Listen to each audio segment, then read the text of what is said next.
The other day I read that New Zealand's unemployment's gone down.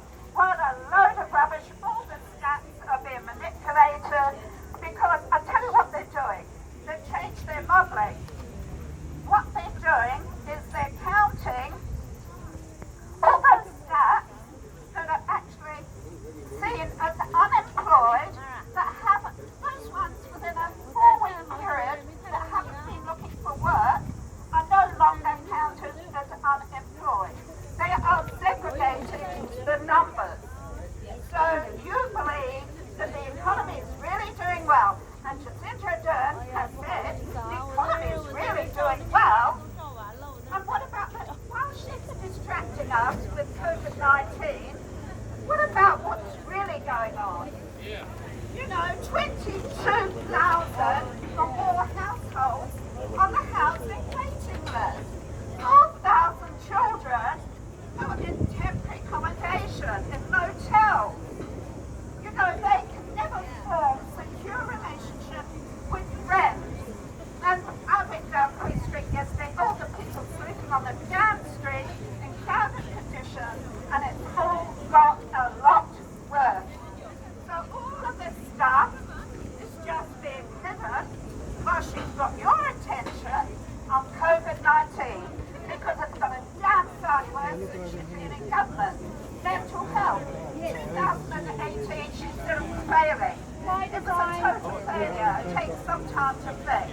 Okay, a mental health official said, by the Universal Human Rights Commission, some of the mental health units in New Zealand are worse than torture chambers.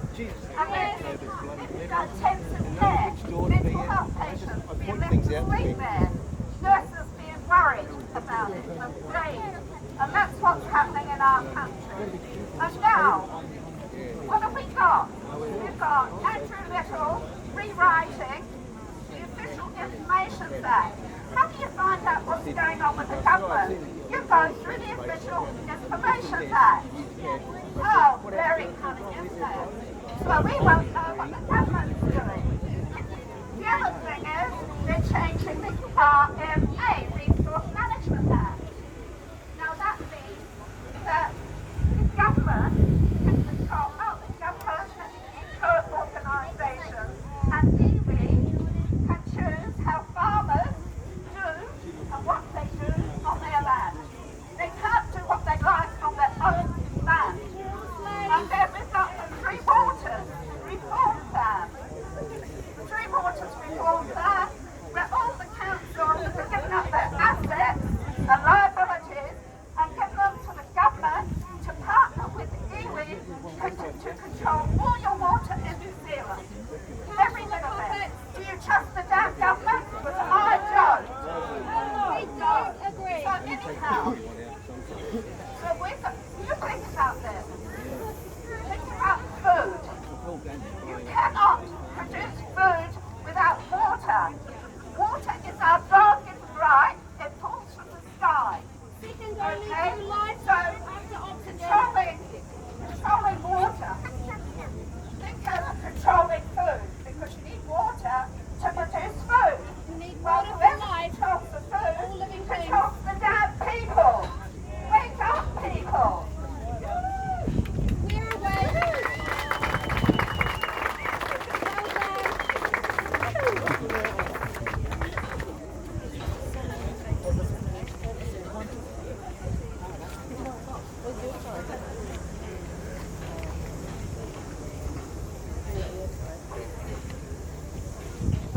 Thanks, Carol. I'll just follow up from that. And we all know the information here, right? We know that there's a government cover-up. We know that there's a propaganda machine the media is giving us misinformation. And we know that the scientists that they use are only a small percentage of what the science really is. Experts, fake. That's right. They're using fake experts, fake media, and we know that the politicians are fake. So my encouragement is, please, email your Member of Parliament. Ask them for a face-to-face meeting.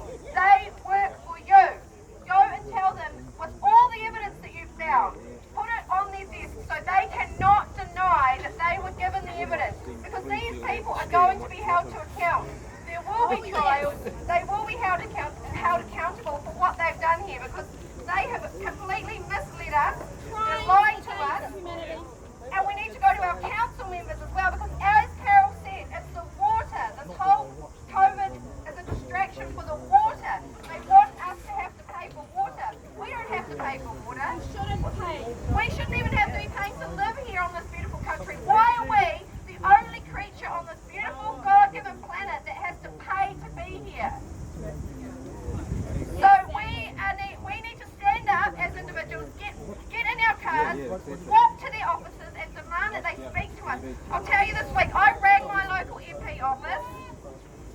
was obviously a receptionist or a gatekeeper on the phone, and she said before I could speak to my MP, I would need to be vetted by their office staff. For their protection, eh? You know what I said? I said, no I don't, because she works for me. And then she said, well, what do you want to speak about? I said, I want to speak about the government's COVID plan and their COVID response. And she said to me, well, this MP is not an expert at COVID. I said, what? But she should know her party's policy. She should know the government's policy. And I'll tell you the second thing, I don't want to hear what she has to say. I wanted her to listen to what I have to say. So, I said, I'm not coming to be vetted by you or any other office staff. I want a meeting directly with her. So she said, okay, well, we have constituent clinics once a month that you can come to. Oh my God. So, people, they are responsible to us. They have constituency clinics that we should all be going to en masse.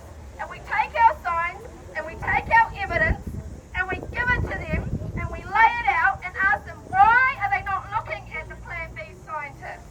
Why are they not listening to Harvard experts and all the experts all around the country, all the Real doctors, doctors. the nurses that are all standing up around the world to tell them that there are other facts that they are not giving us? And then we're taking it to the media. Why are the media not getting these people on their They're show? complicit. Because they are deviant, they are complicit, and they will be held accountable because we are the many, they are the few, and we matter. And we've got it all. We do have it all, and behind it all, as Carol said, is the fear. Do not let the fear take a hold of you, because we need to raise our vibrations, as you all know here. We deserve to be here, and as the sovereignty people have already spoken about, we are not a corporation, we are not a dead entity, we are a living, breathing soul created by God with the right to be here. We don't have to go begging and scraping for permission. We stand here in freedom and we take it. It's ours. So don't let the fear get to you. We're all backing you, we're all behind you, and we stand with you and we know we're right because we've got the facts and evidence. All of it. All of it, and it's all going to come out, and they're going to be held accountable. So let's not let them get away with it. Email your MP, email your councillor, and watch for the water. Watch the water. It's really, really important that we stand up for the water in all of this because we need that, and that's all I'm going to say. Thanks everyone for coming, and I'll see you next time.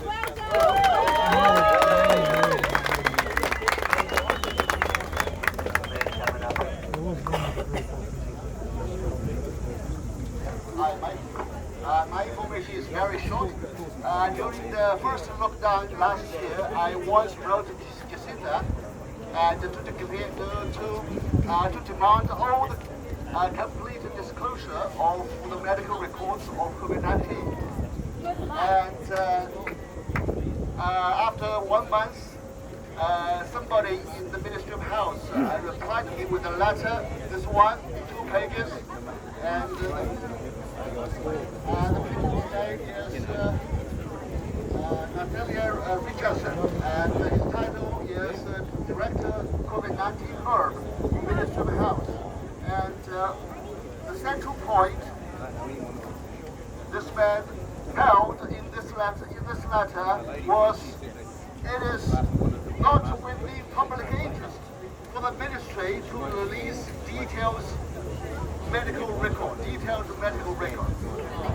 So that's why I'm here today. I want to do a survey just by asking 6 simple questions. Every question has 2 parts.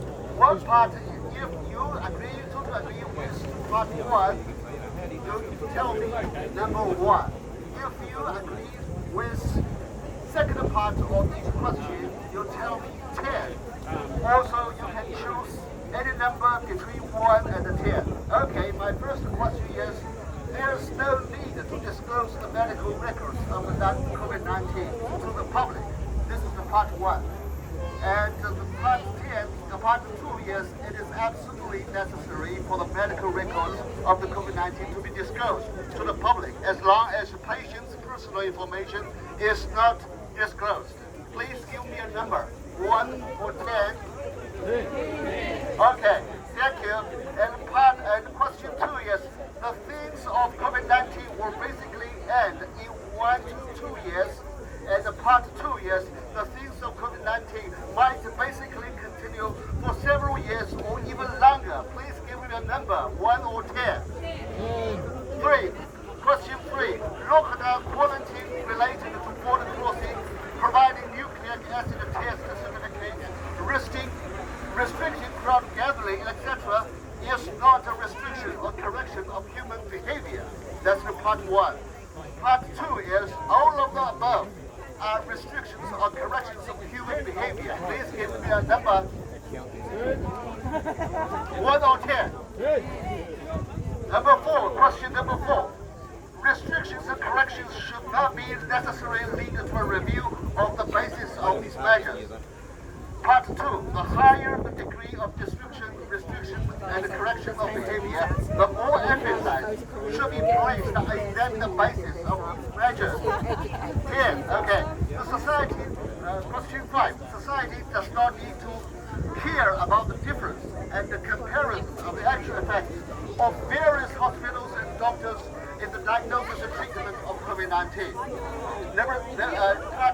Part 2 is, because COVID-19 has profoundly affected the fate of society and every individual, people should be concerned about the differences and the comparisons between hospitals and doctors in the actual effects of diagnosis and treatment of COVID-19.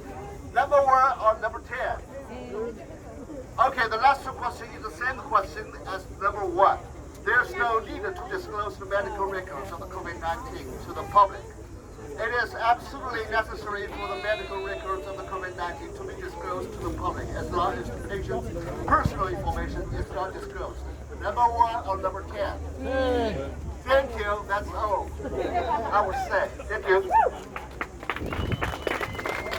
Those are excellent speakers, very passionate and fact-based, guys. So now we're going to get out of this parking lot. Let's go to the intersection of Great South Road and Green Lane, and please, if you can, occupy the islands where the traffic lights are on the corner. Please be mindful of your safety and the safety of those around you, and make sure you get your signs out in front. Let's make sure people see us, because we had to take action. We had to get in the faces of our fellow citizens, and we had to get in the faces of our members of parliament, just like Sarah said. Let's do it. So guys, the big old intersection over there behind McDonald's, see you in a few minutes.